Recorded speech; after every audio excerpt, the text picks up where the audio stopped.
One of the best things I ever did was hire an accountant. I would recommend that to every new person starting out. Make sure that you delegate the really important things to people who know what they're doing, because at a certain point, you just don't have time to keep track of all those things.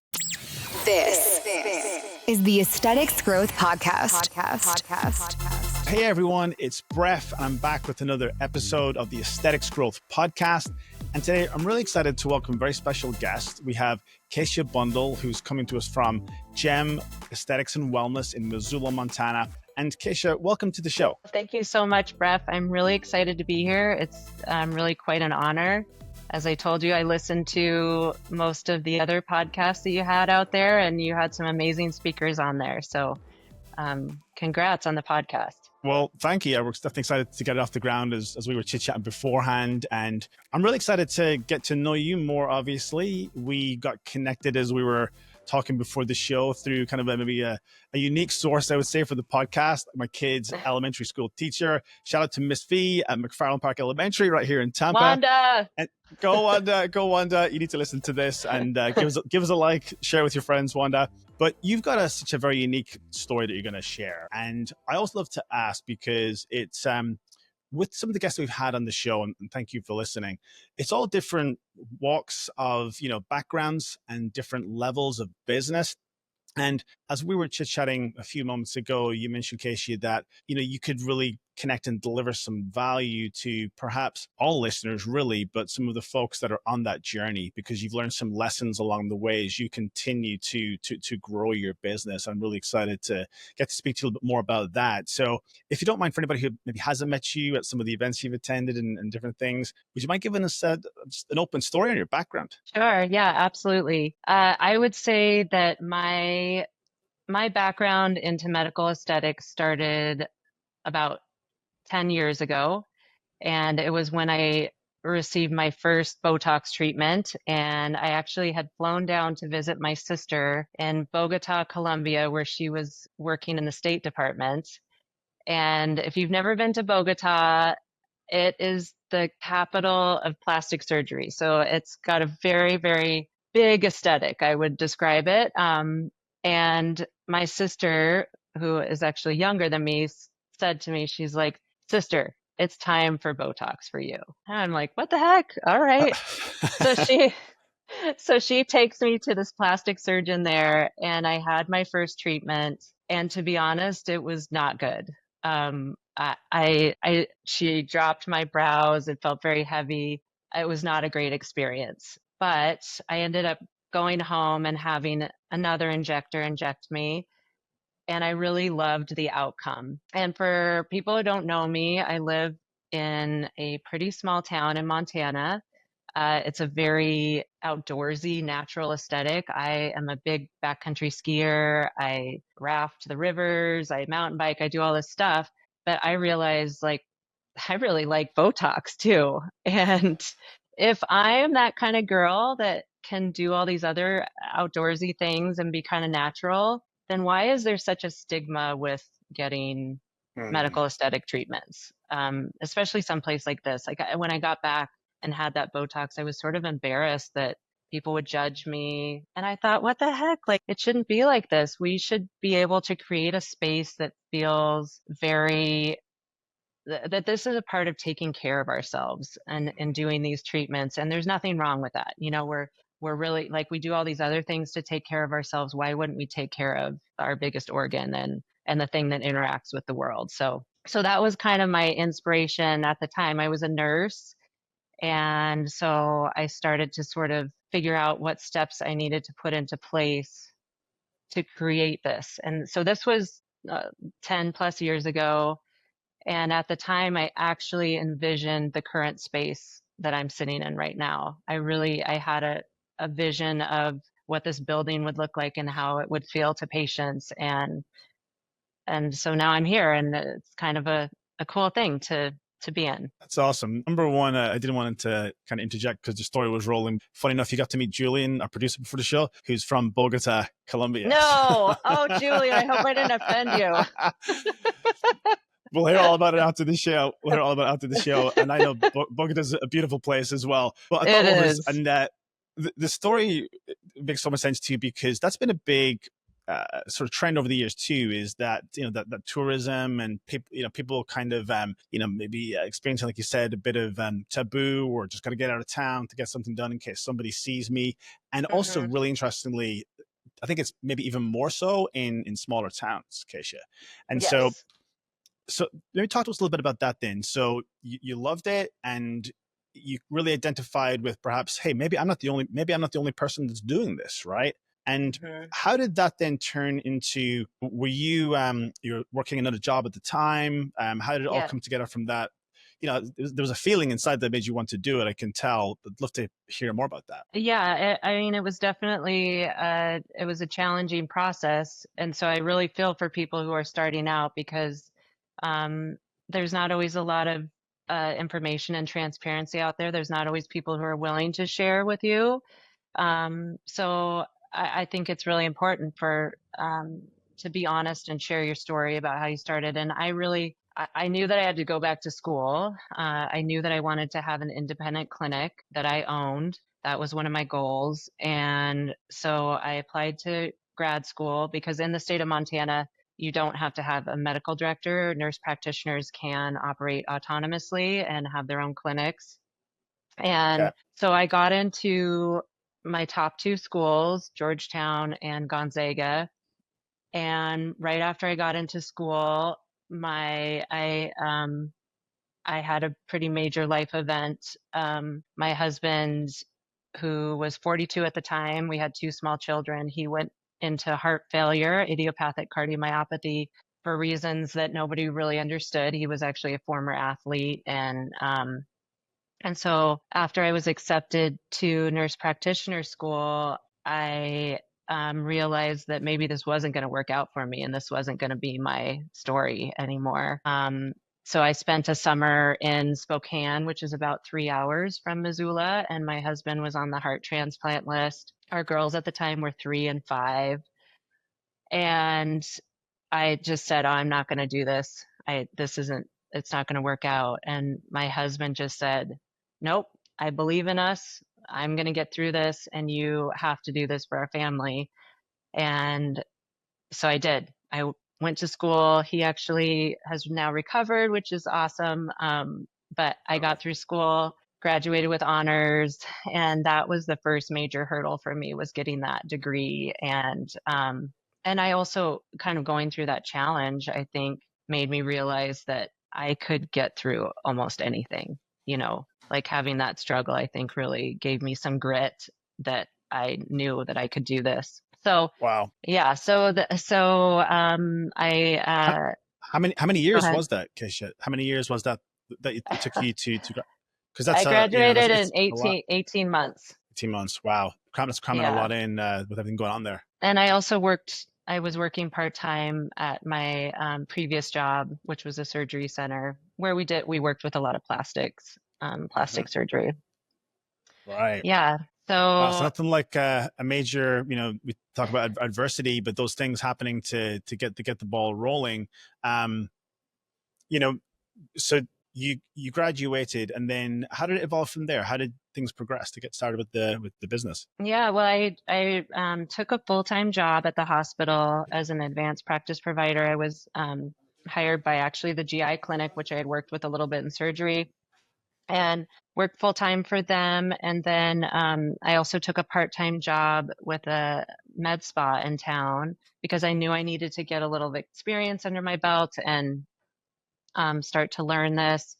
And I worked nights and weekends and I loved it. I loved it so much. Actually, like I would sit in bed and my husband says that he feels like sometimes he could do what I do because I would listen to so many podcasts and Patreons and I fell into it. I loved it so much. I knew it really was what I loved to do because at my other job, there was just a lot of chronic disease that you were dealing with, and people didn't necessarily want to create lasting necessary changes in their lives. And I just love the part about medical aesthetics where people were really looking to better their lives. They were really coming in like engaged in the game. Um, And it was just it was a happy space for me to go to, even though I was working a lot. I loved it so much. I had that passion. So I was working both jobs, and then COVID hit in 2020. And because of my husband's past heart failure, which they had deduced was due to a virus, um, I had to make a decision, and I was still rotating in the ICU in my gastroenterology job. And I decided I was going to quit. And then my kids were home full time doing homeschooling. So I Mm-hmm. quit everything. And that was really hard for me because I actually loved my job. If COVID hadn't happened, I'd probably still be working for the GI practice. But it forced me to kind of reevaluate things. Interestingly, during COVID in 2020, some of these patients that I knew from the med spa started reaching out to me and saying, like, hey, can I get some Botox from you? And you aren't even seeing anybody. Like, nobody's going out, nobody's traveling. But Mm. that was sort of that interesting period where people were on Zoom, and that Yes. was a catalyst, I think, for patients really sort of thinking about these aesthetic treatments. So Yeah, for sure. That's so and COVID, the story is always interesting to go from the adversity to COVID kind of having its hand to play in the direction and when things were going to happen for you. And with the kind of what was it, Keisha, that you kind of network of friends that you had over the years primarily that knew what you were starting? Is that who flocked towards you at that time? it was friends and patients who, they were kind of wondering what I was doing and what my plan was. And Mm. so that gave me a little bit of confidence.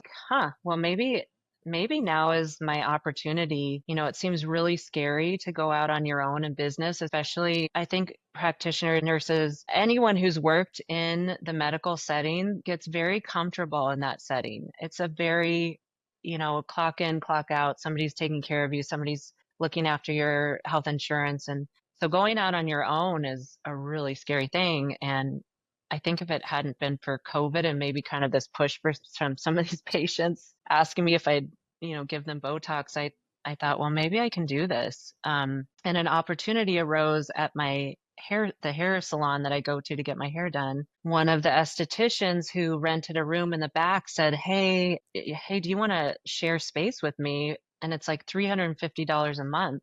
And I thought, okay, well, 350 bucks a month, that's like one Botox patient. That'll cover the bills. Mm. So I started very small. I, didn't have any overhead really. I would order Botox when I knew I had a patient. I'd order filler when I knew I had a patient.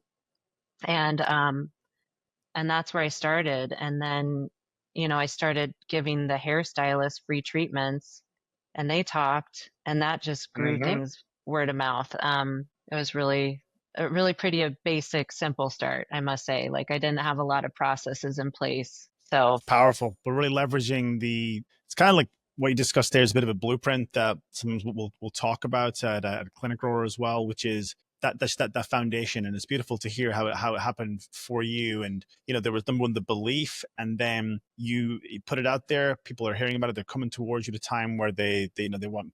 Was it Botox primarily, Botox and fillers? Was that the main services that you got started with? Yeah, yes, yeah. Botox and fillers were the first thing I started with. Mm. And that's I think maybe if you want to talk about that for a minute, that is sometimes a pitfall for a lot of start small businesses if they over invest in a device too early and the pressure. And I don't know if you want to talk a little bit about that. You probably hear about Yeah. that sometimes yourself. Yes. Yes.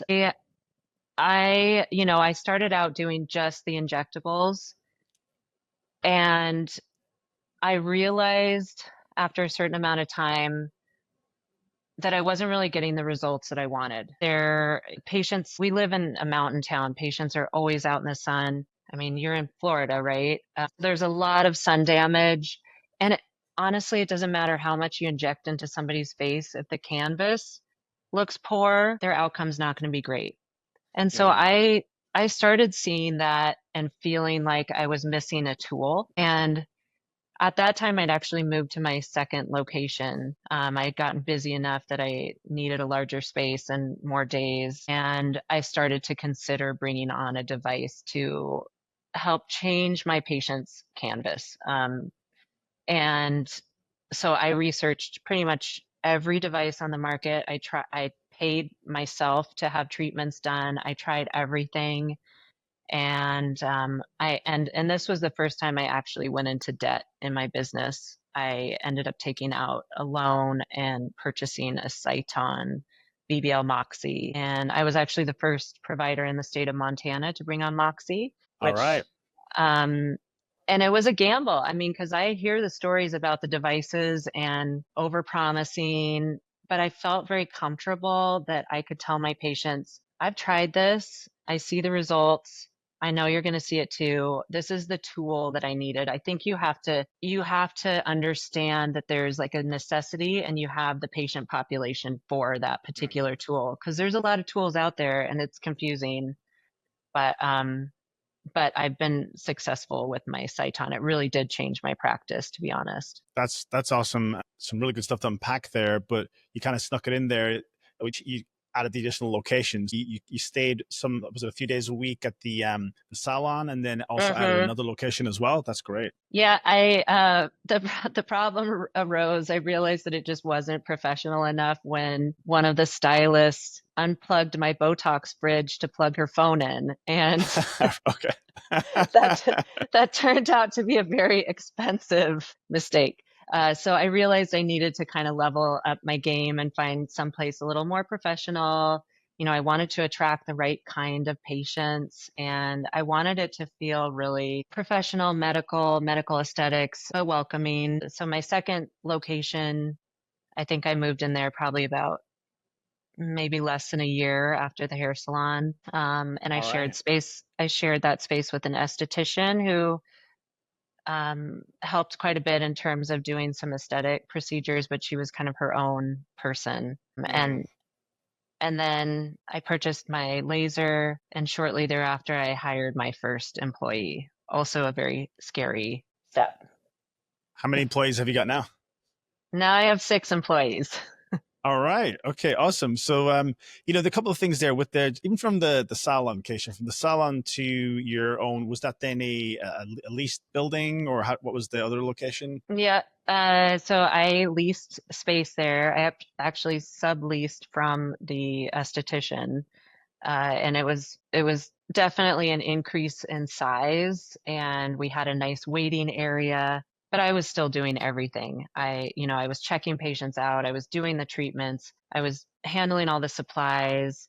I did one of the best things I ever did was hire an accountant. I would recommend that to every new person starting out. Make sure that you delegate the really important things to people who know what they're doing because at a certain point you just don't have time to keep track of all those things. That's so the accountant was the first hire, and then how did you scale from there? What was the next moves with the employees for you? Yeah, so my first hire was a nurse who I had actually known her for a very long time. We'd worked together at when I was in school, and she was just somebody that I kept in contact with, and she started to come and see me for aesthetic treatments. And she was an OR nurse by training. She's very organized.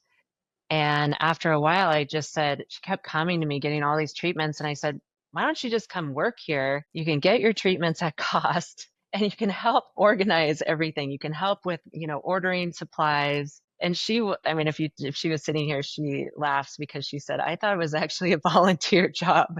And now she's here like 3 days a week.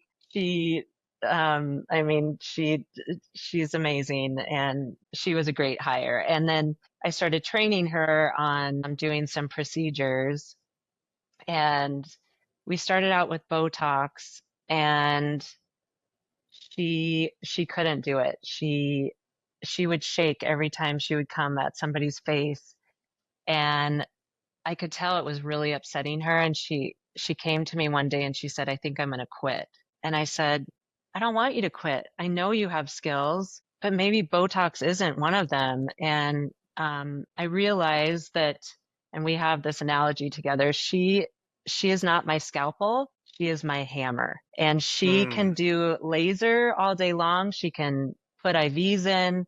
She, does all my ordering, but she cannot do the fine tune procedures. So she'll never do filler or Botox, and that's okay because I don't think everybody can do everything, all the things great. I think if you have three things that you can do really well, that's great. And that's kind of what I look for in my employees, to diversify. Yep, it's having a specialist right now. What are some of still today as you've grown and continue to grow?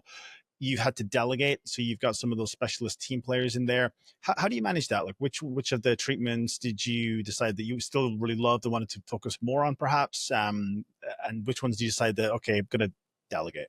Yeah, it's that's been a challenge for me because I did everything. And I'll Mm. be honest, there's some things that I'm not as great at as other things. But I still really love to do laser. I still really love lip filler. I love my Botox patients. I love consults. And then I have sort of diversified myself and become more passionate about perimenopause and menopause care. And that has taken up a lot of my practice. And so now I've really had to delegate some of the other things, like more Botox to our other injector, and more laser to my nurse, Jen, and in order to focus on the things that I'm really passionate about. Gotcha. And I know we're speaking about passion a little bit earlier, and you just mentioned some of the services there that I think convey that also. When it comes to kind of how Gem is different, right? We spoke about that before we got started on the show here as well. How would you describe that? I think we're getting a sense from the personality, and you've attracted employees in a unique way as well. Hey, it's not just perks; we get paid too, kind of a thing, which is awesome. But how would you describe the unique aspect of Gem and how it's different in your? I think I told you I kind of had a vision of what the space would be, and Mhm. commercial real estate in Missoula is kind of, it's a mix. It's a mixed bag of what you can get. And I had envisioned a warmer, homier space that didn't feel cold or austere when you walked in. It felt inviting, still professional. And when my current building came on the market last August, my friend who's a real estate agent, she called me, and I had actually like just got off a plane from Switzerland, and I was jet lagged, and she said, "I think I found your space." And we went over and looked at it, and the building was exactly what I had pictured 10 years ago. And I had been really inspired by some of my travels to Europe to kind of make it feel like a boutique European hotel when you walk into it. So very different from maybe like some of the soft muted tones that you see in a lot of med spas right now. We have a lot of very like vivid wallpaper and some drama, and but it just feels like a very welcoming space. You walk in through an enclosed garden. My patients often sit outside on the couch and have a latte or a tea. And we just want it to feel like a whole experience where this is a community here. That's the vibe that I want my patients to feel. That's really powerful. The community aspect. Recent guest was just talking about kind of the differentiators, and you can't be every one to everybody in the marketplace. We're talking about Hmm. specialists. You have to have that vibe because you have to attract the right patients, and they have to find a Yes. place that's good for them. So yes, it was cool hearing you say that. Any kind of like interesting stories just on that, or on attracting the right patients, or have you noticed that the other people that perhaps need to go somewhere else? Oh, yeah. Yeah, I think, well, I tell my girls this all the time. Your vibe attracts your tribe. And it's so Mm. true. I'm not for every patient, and every patient is not for me. And there's enough aesthetic providers out there to meet that certain look that somebody wants. And I think, patients often tell us that they look at the website or they look at my Instagram, and they're very attracted to us because we all look natural. We fit into kind of like what the natural aesthetic is. And so I really appreciate that. And that's who we really kind of want to attract. How do you approach it then when someone comes in and they're looking for a certain look? Maybe they've they've seen some of the celebrities or whatnot. Does that ever happen? Oh yeah. Yeah. Yeah. It might have occurred right before this podcast. Okay, all right. So I mean, obviously, we keep the names anonymous, but the vibe attracts the tribe. Then when you've got Yeah. the other person coming in, this trying to maybe steamroll a certain look or whatnot, how have you and the team kind of been able to work? Yeah, it's very difficult. I mean, I'm not going to lie. It's Yeah, really hard. It's sure. really hard to tell somebody no. And it really comes down to my background in medicine. And I truly think it is important to have some background where you've worked in a clinic or the hospital because you develop those skills and your understanding is based on really do no harm. I operate, I operate by working towards the patient's absolute best outcome. I care about doing the things that are going to give them the best outcome. So if a patient comes in and we have a lot of questions in our intake form that will flag some things and I always look over those and I'm just really honest with them. I just tell them like, hey, my background is in medicine and I'm looking at some of these things and I don't think that I can offer you an outcome that will be in your best interest.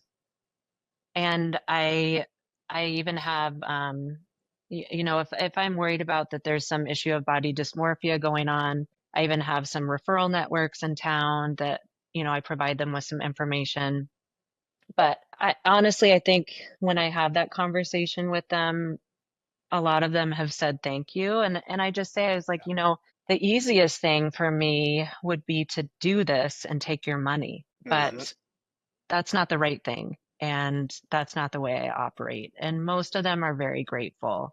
Um, Yeah. it's that's just I would I'd like to see in the future of medical aesthetics, I really would like to see more of that professionalism. I mean, I'm always kind of amazed when patients come in and we do a lot of education. We explain, what a treatment is going to do, what it's not going to do, what the risks and benefits are, what their anatomy is. I sit and I draw out, this is where we're injecting and this is what's going on. And many of them say nobody has ever taken the time to tell me these things. And I'm always kind of blown away by that because to me, that's basic nursing, um, basic medicine.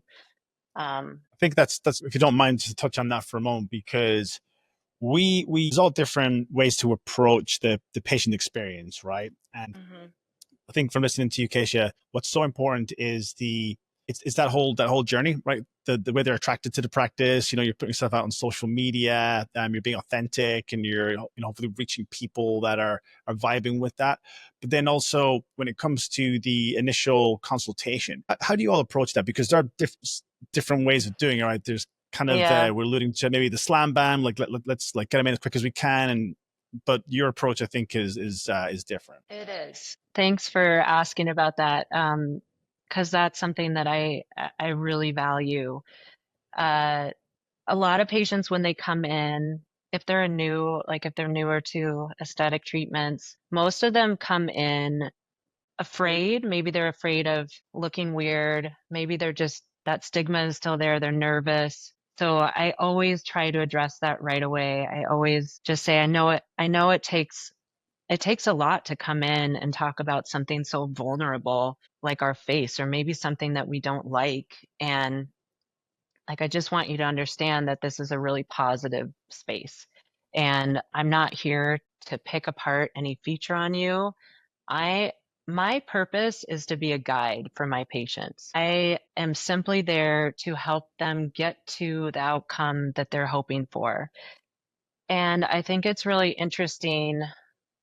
I think a lot about diagnosis. I mean, I think about medical aesthetics the same way I thought about being in the clinic or being in the hospital. What is this patient's diagnosis? And I think too often clinicians get into this mid-face volume loss, rhytids at rest between the eyes. And what I have found is that it's often really a psychological diagnosis for patients, and getting to the bottom of that story with them is really important. And it doesn't always happen on the first visit, but finding out what it is. And I think it is harder, I think, on women. I think because of the loss of our hormones, we age differently than men do. I think we could all sort of innately pick that out. But a lot of women come in and they feel a certain way on the inside, like maybe they're really active and they like in their mind they still sort of feel like they're 30 or 27 or whatever it is, but they look in the mirror and the face that is looking back at them is telling them something different. It's saying, you look tired, or oh, you look kind of grumpy. And that is truly psychological. That's a disconnect. This is actually something I learned from Dr. Tim Pierce. He talks a lot about this. And I think it's really important and sometimes underlooked in aesthetics, that you have to get to the bottom of like what's truly going on with the person. And a lot of times they have a story. There's a reason that they're sitting there in front of you. And I think it's really important to uncover that story and in order to treat them in the best way possible and help them get to that end game that they're hoping for. Yeah. Thanks for sharing that. And it's, starting the business yourself and the way that you've attracted patients, it's probably easier for you to do it, right? And then how do you train? How have you been able to then to train team members? Are you doing all the consultations yourself, or have you got team members that are having that first visit also? I mean, I'll be honest, like that is my struggle right now, is getting more business to the team members. And that's why I was thinking I might need to hire you for some of the marketing, because getting patients to go see other providers can be a little bit of a challenge sometimes. I do have another advanced practice provider with me. So I have a PA who works part-time in neurology. And so she can sign off on charts and help with consults, which is really helpful. Yeah. But I'm definitely, I'm trying to work more at marketing my employees to get them busier. And I think I'm at a point where I could use some help in that area. Okay. Well, we can always talk off the air later about that. But really, actually, what I was really kind of getting to there as well is one of I think the challenges that we'll see a lot from working with practices is just it can be difficult to, number one, to hire the right people. And you've been able to attract the right people. We speak to some of the shows that maybe you've seen as well. That's major, is the vibe, attracting the right tribe, and then hiring from there and having the right people that you elevate throughout the business. And then also coaching them along the way on how you and how Jam does the consultation. I think that's a real key that we'll move on in a minute, because we could do a whole show on it. But a lot of practice, especially newer ones, tend to miss because maybe they've been influenced by other people or whatever it is. And there's just a big gap there sometimes, because it is so important with that connection with the patient, like you mentioned. And it's not always in that first visit that you fall in love with each other from that patient relationship, but sometimes it takes relationship building. So thanks for sharing that. Might have to do another show and pick your brain further on that.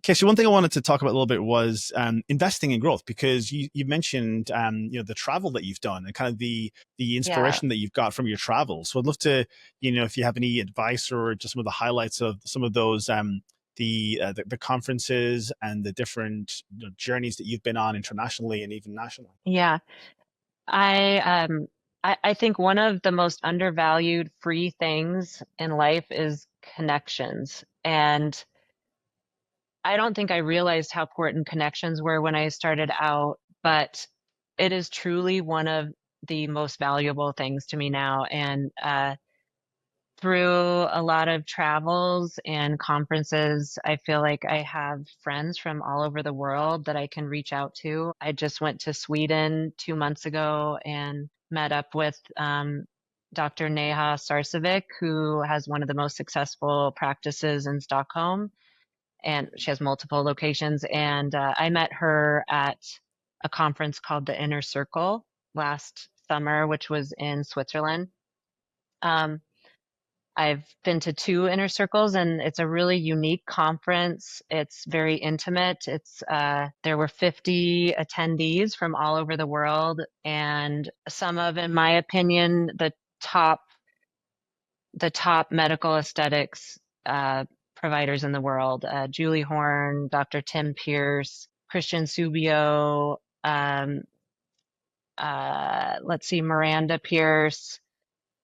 So it was really a very unique conference. It was really dove in a lot to your purpose and dialing that in, which I think is so important.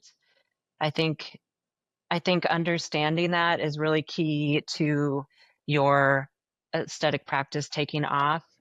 There's some people who I think get into it for the wrong reasons. Maybe they think it's going to be glamour and money, but if you're passionate about it, you figured out your purpose, all that stuff will come. Like that, that's coming next.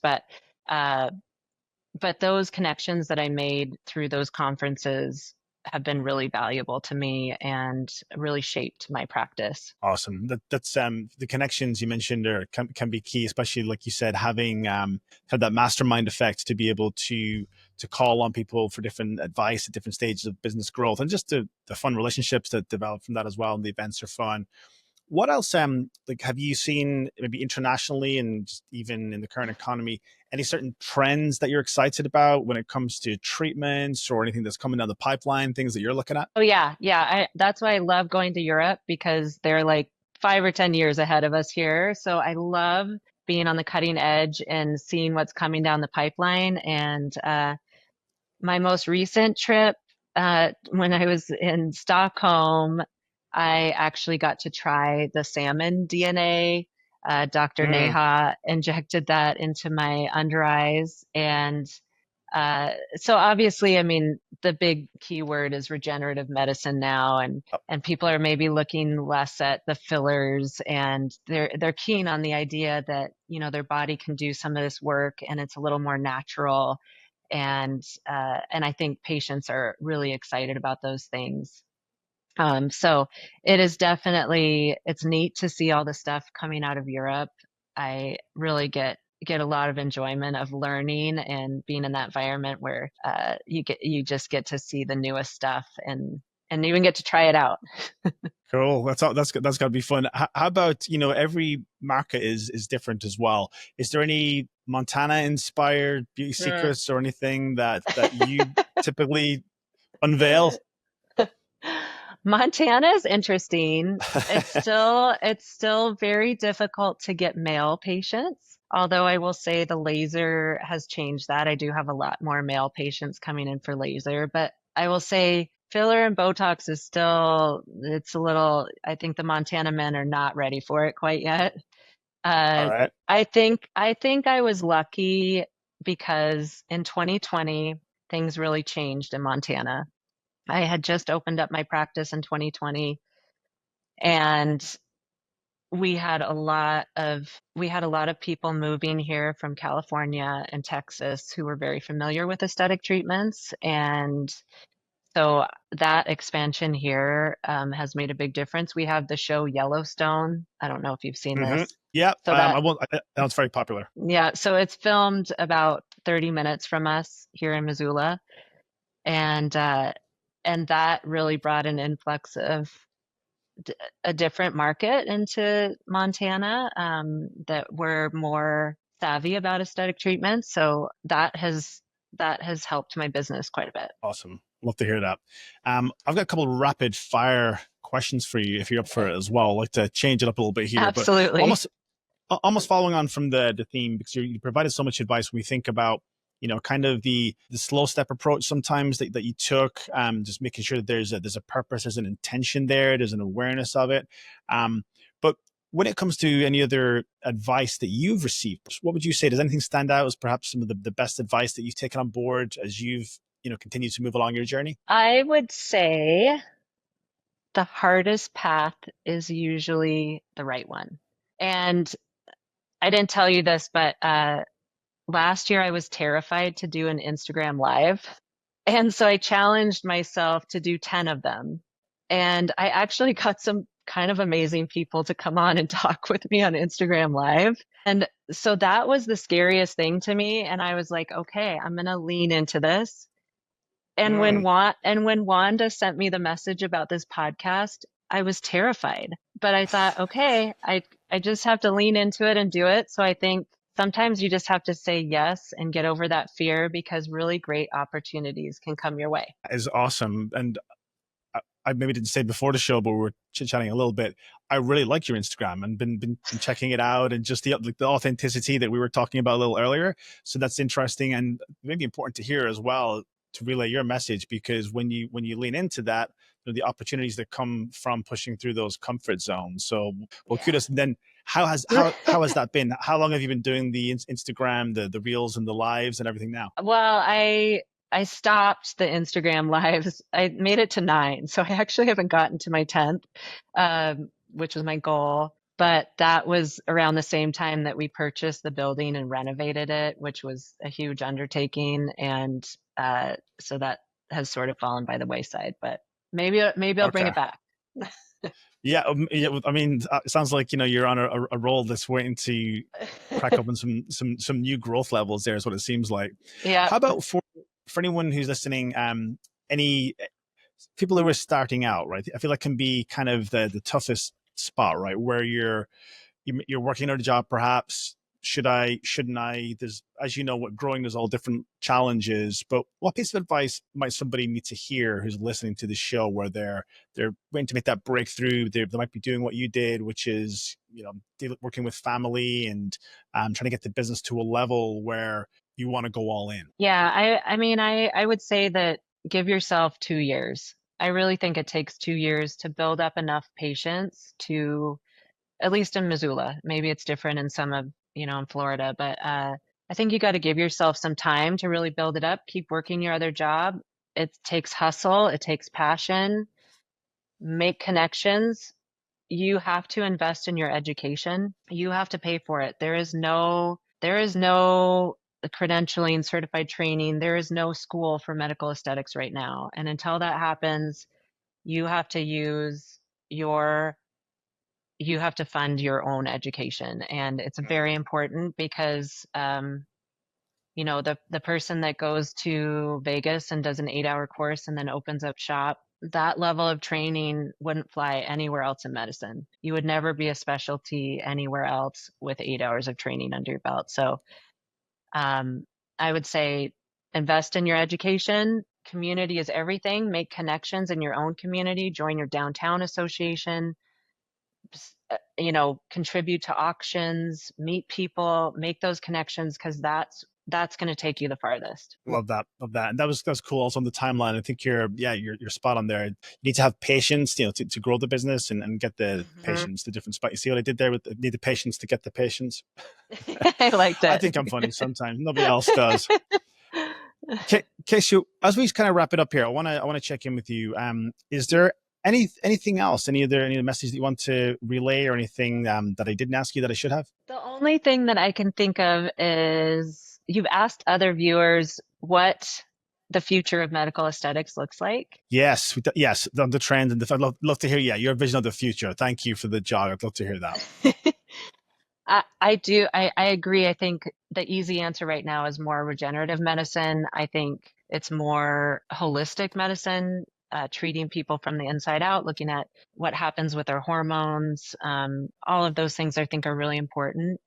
I think the future of aesthetic medicine will be a subspecialty of medicine. And I think that there will be certified programs and trainings through universities, and this will become a more professional area. That's what I would like to see, where providers really are credentialed and trained appropriately, because I think what patients are most afraid of is the bad outcomes that we see so much, and Yeah. I'd like to see that go away. And people who are trained properly, it shouldn't happen. I love that beautiful vision, and it kind of part of our mission at ClinicGrower is helping people, and through working with people like yourself and other medical aesthetic practices, is to help people to look better, to feel better, and be better. Kind of relating to what you said at the beginning of the show, that the beauty inside and out, the aesthetics and wellness, the regenerative crossover to create those outcomes for patients. How is that evolving at your own practice when it comes to the other areas of wellness? You touched on some of the treatments on the menopausal side, but would love to maybe just get some insights as to things that you've got maybe planned as part of your own growth initiatives over the next couple of years? Yeah, well, I took a perimenopause and menopause course, and I am now listed as a provider under the Menopause Society, which is really cool because Congrats. thank you, there's really a lack of providers in our area that are treating perimenopause and menopause. Basically, any provider who isn't going to school right now did not receive the training. So you have to Mm, actively seek that out in order to appropriately treat the patients. And, my patient population is, for the most part, middle-aged women. And we might be talking about the lines and the wrinkles, but the bottom line is that they're having all of these dramatic hormonal changes, and those are reflected in their skin and the way they feel, most importantly. So I am studying to take my certification exam this fall and will be a certified perimenopause and menopause provider. So I'm excited about that. that's very, very, very exciting. Yeah, I'm excited for your growth as well in the future because, what started as that trip to Bogota, shout out to Julian, our podcast producer again there, with really with that Botox treatment has really, as I've learned in the show today, really expanded in a relatively short amount of time. Outside of that, you're following more of your passion. You mentioned some of the obviously the treatments that you're adding to the practice, and I think that's really cool. Where is Gem Aesthetics going to be in the next 5-10 years? What does that Yeah. look like? Yeah, I knew from my experience at Inner Circle that I never want a multi-clinic. I want my single clinic. I want that family feeling. I love my employees. We're very connected. And I just knew that I enjoy my quality of life here so much, and Mm, I didn't want to have multiple clinic locations. Will Gem expand and maybe include more wellness and holistic? That's sort of in the pipeline. I'd love to incorporate maybe some psych into my practice, some fitness and wellness. We do healthy weight management with GLP-1s, and I love the education piece. I'd love to host more events. I'd love to have community events and be really a part of our community here. Uh, so, so that's where I see Gem growing without without unintentionally becoming bigger than what I like. I like that we really focus on quality, and I don't personally feel the need to have multiple clinic locations. Beautiful, beautiful. I could kind of just see the, as you were saying, a little bit loud. You've got the European style. It's the same building, but the community aspect is just getting bigger and bigger. You're helping more people out in the community. Keisha, for anyone who's listening, you kind of mentioned, you love kind of the training aspect. I think you just really dropped so many gold nuggets on the show today, and thank you for doing that. What would be the best way for them to reach out to connect with you? Maybe to invite you on a Instagram live, perhaps, or something different. I would love that. I love making friends. Best way to connect with me is you can DM me through my Instagram, which is gemmissoula.com, or you can connect through our website, which is gemmissoula.com. What is my Fantastic. Instagram handle? Well, It's yeah, Gem we're Missoula. Jen Missoula, and we're going to have also links for anybody listening. We're going to have the links in the show notes here on the web page, and we'll make sure that everybody gets the opportunity to connect with you. Any final Excellent. pearls of wisdom before we say sayonara for now? Oh gosh. I don't know. Don't say it, because guess what? There's going to be a part two. If you're listening, we're bringing Keisha back. So that was just a teaser. We got Oh you there, my audience. gosh.